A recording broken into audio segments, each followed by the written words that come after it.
You in the herd. You in the herd. You are now. This is the herd. Here's Colin. Welcome back. He is a tight end for the New York Jets. I Ate One, a monthly column in the New York Times, including reviews by Dustin Keller, who's a kid who grew up in Indiana, moves out here, willing to experiment with food, becomes the Jets' starting tight end. You wrote a column for the New York Times, and now you have a company, I Ate One. So let me talk about this Super Bowl in New York. Listen, the weather is not going to be ideal, but part of the attraction to New York is, and now you live in Jersey, but you're a New York Jet, it is the food. I mean, listen, Jacksonville had a Super Bowl, nice people, was not good. Tell people that don't go to New York and won't about the experience in the city which people going to the Super Bowl will. It's just incredible. In New York, like you said, so many different types of food from every ethnic background you can think of. And that's the biggest thing that's been so great for me. Obviously, if you're going out or you want to find something to do, if you can't find something to do in New York, you're not going to find anything anywhere. But it's just so many different opportunities. The one bad thing that you could say about the Super Bowl in New York is the traffic.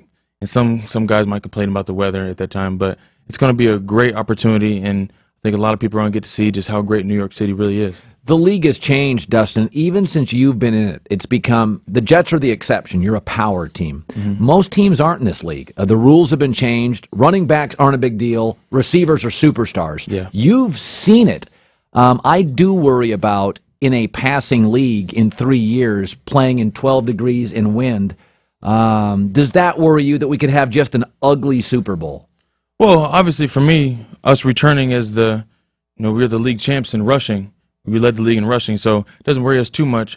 But then you look at the other side of the coin, we have Braylon Edwards, Jericho Cotchery, and Santonio Holmes, so we can throw the ball too. But I think a football team for the playoffs, you have to be ready, an all-weather team. I think that's something we really have, and now at this time, GMs and teams have to prepare to bring in the right guys in 4 years for a possible freezing cold winter Super Bowl. Well, it's interesting. It's not just the cold, because it's cold in a lot of places. The Meadowlands gets wind. Yeah. Now, explain that. That's one of the things I worry about. It's a passing league. The wind. I mean, the average November-December Jet home game. What's it like to play in it? Oh, it's freezing. It's definitely freezing. It's really cold. You may get snow, and like you said, the wind can be really bad. But I think this weather is how football is meant to be played. And if say you're out there and you're trying to throw the ball and that's not going very well, I think a championship team, a very good team, cannot always have to lean on that, and then they can go to the run, and that'll work for them too.